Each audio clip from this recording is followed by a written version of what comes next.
Bonjour à tous. Aujourd'hui, j'ai souhaité parler d'un sujet qui est assez important pour les créatifs et les artistes de manière générale, à savoir est-ce que la présence sur les réseaux sociaux, le fait de montrer son travail, ses créations sur les réseaux sociaux, c'est une bonne chose ou pas? Pendant que je parlerai de ça, vous verrez mon premier portrait à la gouache. Donc j'ai saisi l'opportunité d'un challenge qui a été créé par la chaîne télévisée Sky, qui est une chaîne anglaise, sur laquelle passe une émission qui est une de mes émissions préférées, qui s'appelle Portrait Artist of the Year, avec mon très bel accent anglais. Et donc là, en fait, avec le confinement, toutes les semaines, ils permettent de faire un live avec un des artistes qui a participé à leur émission, qui fait en direct le portrait d'une célébrité et tous les téléspectateurs, enfin tous les spectateurs sur Facebook du coup maintenant, peuvent réaliser en même temps ou pendant la semaine le même portrait avec un hashtag qui est MyPAOTW pour My Portrait Artist of the Week. Donc voilà, c'est ce que j'ai décidé de faire là. Donc pour en revenir au sujet principal, est-ce que je pense que c'est une bonne chose pour les artistes de se rendre visibles et surtout de s'investir sur les réseaux sociaux? Alors commençons par les bons côtés. La première chose vraiment positive que moi je vois, c'est le fait de se créer une communauté artistique. Comme je l'ai expliqué dans ma vidéo de remerciement pour les 100 abonnés, moi j'ai commencé à être sur les réseaux sociaux il y a 2 ans quand j'ai repris le dessin en créant un Instagram, parce que tout simplement dans la vraie vie on ne connaît pas forcément beaucoup de monde qui dessine ou qui peint ou qui crée. Et du coup, c'est quand même beaucoup plus sympa de pouvoir échanger avec des personnes qui font la même chose, qui sont aussi en train d'évoluer. C'est pour le moral et pour la motivation, c'est vraiment toujours très positif. Le deuxième bon côté que je vois, c'est tout ce qui est lié à l'inspiration, et ce sur 2 façons d'être inspiré. La première, c'est tout simplement quand on suit des artistes qu'on aime bien, qu'on admire, voir ce qu'ils postent, en fait, ça peut nous aider à nous donner des idées.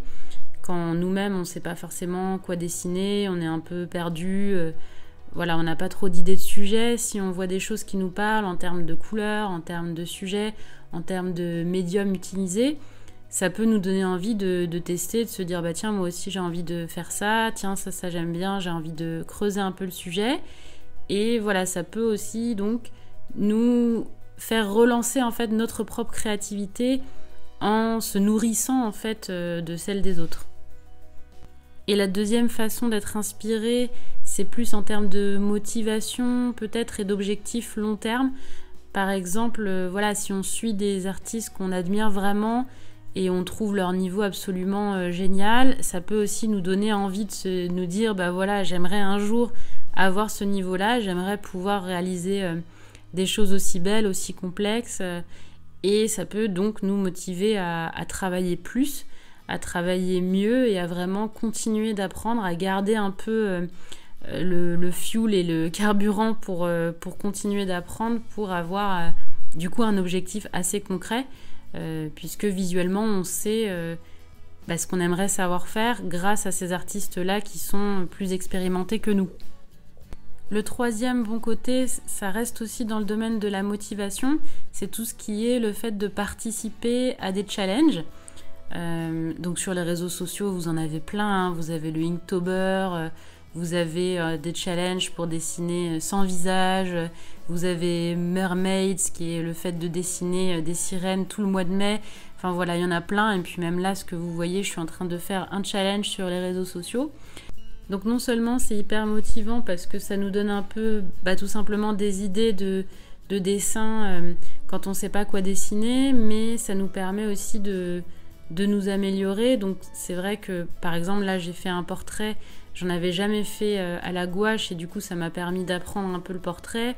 Il y a beaucoup d'artistes, si vous regardez sur les réseaux sociaux, qui expliquent comment le Inktober leur a permis d'apprendre beaucoup de choses. Voilà, ça vous permet non seulement de vous amuser, de rester créatif, mais aussi d'apprendre beaucoup, et également en fait de garder cette connexion et ce lien avec d'autres artistes qui est vraiment très sympa, puisque la création, c'est un processus qui est quand même assez solitaire. Du coup, ça permet aussi voilà, de un peu casser cette solitude en faisant la même chose que d'autres personnes. Et le dernier bon côté, qui est peut-être un petit peu plus pour les artistes qui veulent vivre de leur art, c'est le fait de se faire connaître, et notamment à l'international, à assez grande échelle. Puisque ce qui n'était pas possible avec les artistes dans le passé, c'était de pouvoir être connu d'un public aussi large, puisque aujourd'hui, voilà, il y a ce côté international.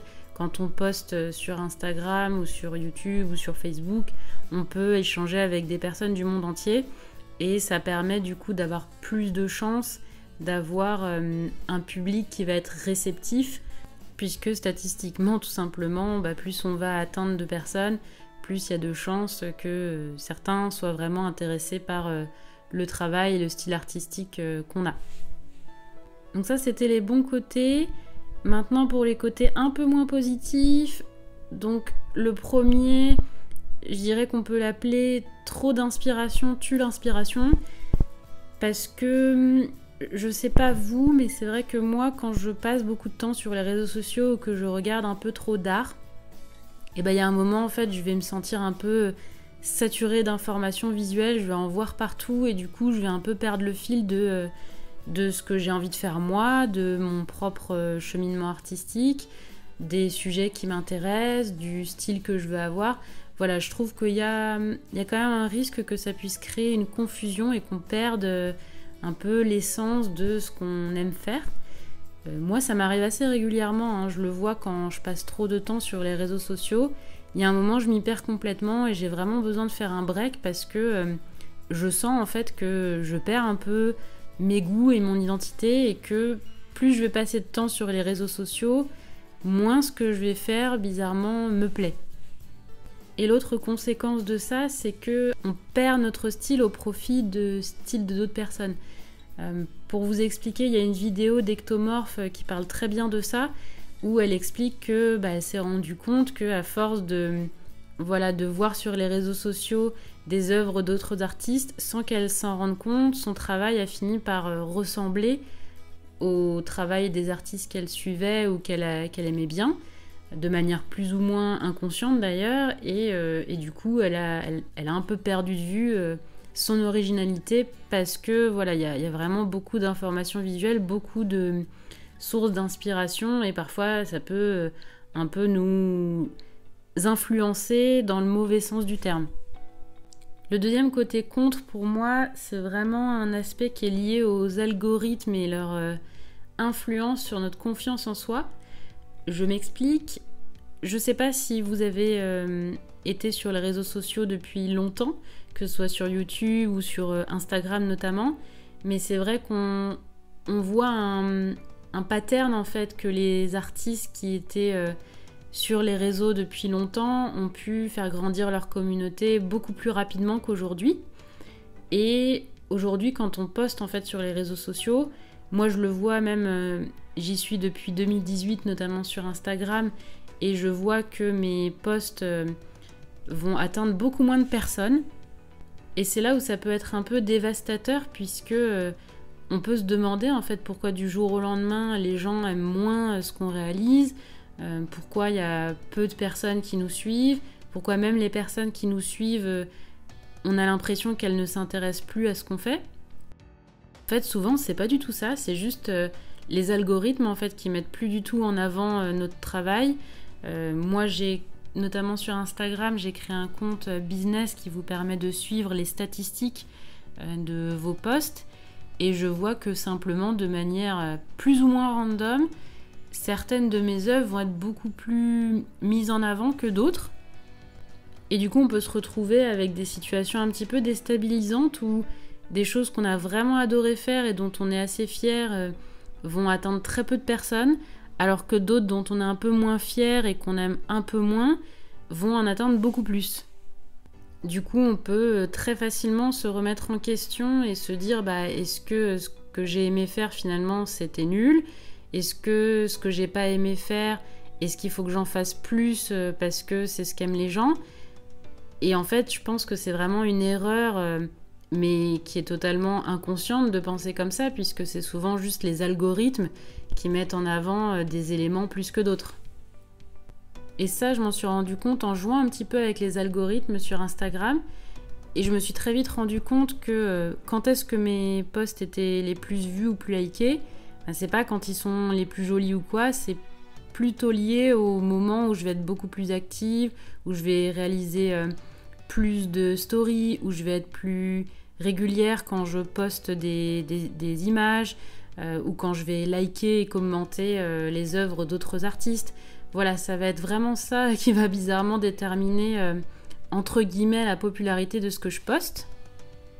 Et la conséquence de ça, je pense qu'elle peut être assez grave. Donc c'est le 3e point contre, c'est le fait de perdre un petit peu son identité artistique en faveur des réseaux sociaux. Je donne un exemple concret. Le fait de poster, comme je vous disais, tous les jours, ça va vous donner plus de visibilité dans les algorithmes. Et malheureusement, en fait, ou pas malheureusement, c'est comme ça, certains artistes ne vont pas poster tous les jours, puisque les œuvres qu'ils font vont mettre plusieurs dizaines d'heures parfois à être réalisées, ou alors ils vont travailler sur des mois pour la finir. Voilà, leur façon de travailler leur art n'est pas rapide et ne peut pas être postée de manière quotidienne. Donc, pour être plus connu, ça peut être... un travers que certains peuvent avoir, c'est de se mettre à changer leur façon de faire de l'art pour poster tous les jours. Vous avez pas mal d'artistes d'ailleurs sur YouTube qui vont parler de ça et de ces problèmes-là.